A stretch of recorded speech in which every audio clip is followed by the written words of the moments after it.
Well, hello, everybody. Thank you for joining me as we remember my good friend and an important and iconic civil rights leader, the Reverend Jesse Lewis Jackson. Uh, I remember Reverend Jackson as an inspiration from the days of my childhood. Here I was a kid growing up in public housing, and I got to witness this black man running for president. He gave me a glimpse of what is possible. And he taught me how to say, I am somebody. Reverend Jackson always centered human dignity, and he reminded us that change is not inevitable. It requires persistence. You have to be courageous, you have to be relentless, and you have to build the kind of coalition that's necessary to move all of us forward. Today, we mourn his loss, but there's a way in which his voice will never be silenced. And it's needed now more than ever as a guidepost for the work that we must do in this moment in which we are witnessing the Trump-Vance regime seize ballots in Fulton County, Georgia, as we're seeing untrained paramilitary officers policing our streets, creating terror for whole communities.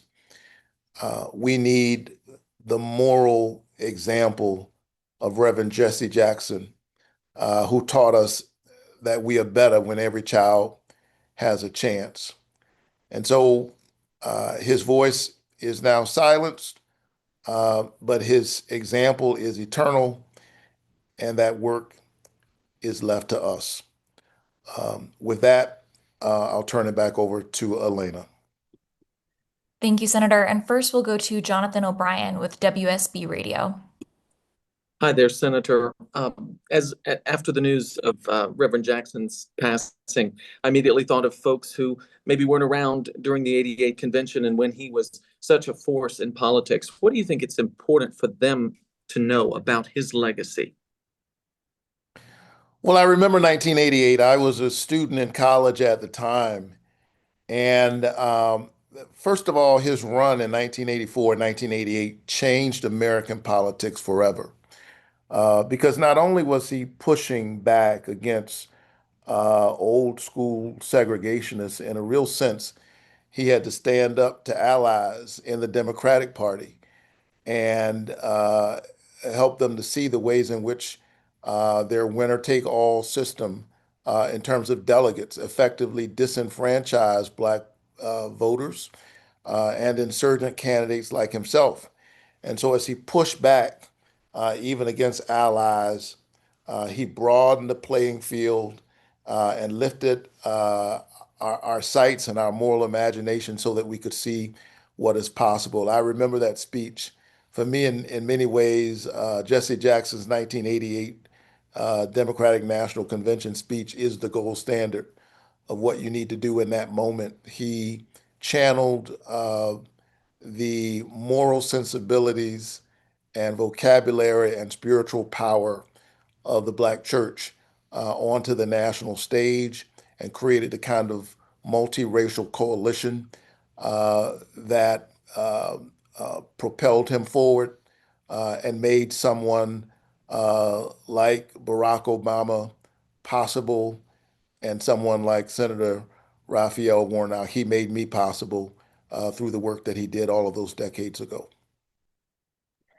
Great. Next over to Debbie Elliott with NPR.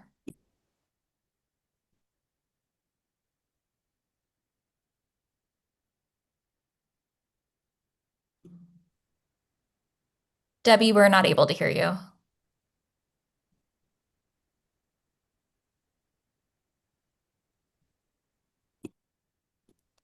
Okay, Debbie, we'll come back to you. Over to Reed Epstein with the New York Times. Hi, Senator. Thanks for chatting with us this afternoon.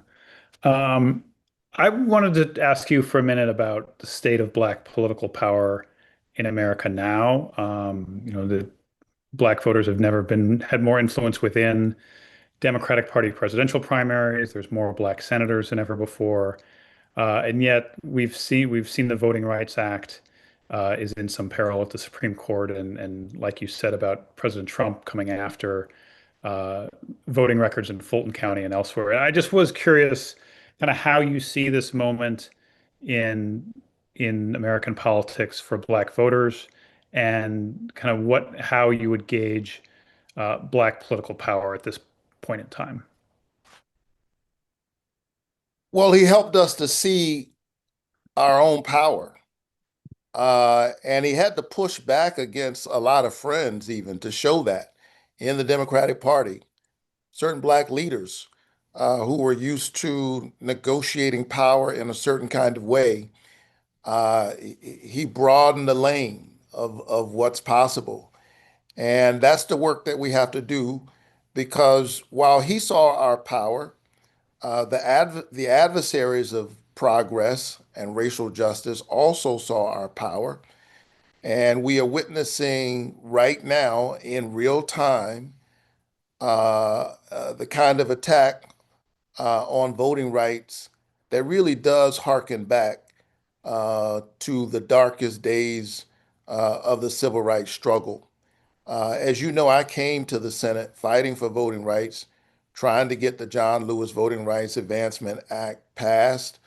Um, we were blocked in that effort, but I owe it to Reverend Jackson, and we owe it to the next generation to pass voting rights and to ensure that we level the playing field so that every voice is heard in our democracy, because that's how we get to the right public policy.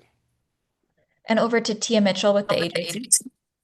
Thank you for having this availability, Senator Warnock. I wanted to ask, have you shared space with Reverend Jackson or had a chance to meet him? Any personal reflections of any conversations or interactions you've had with him?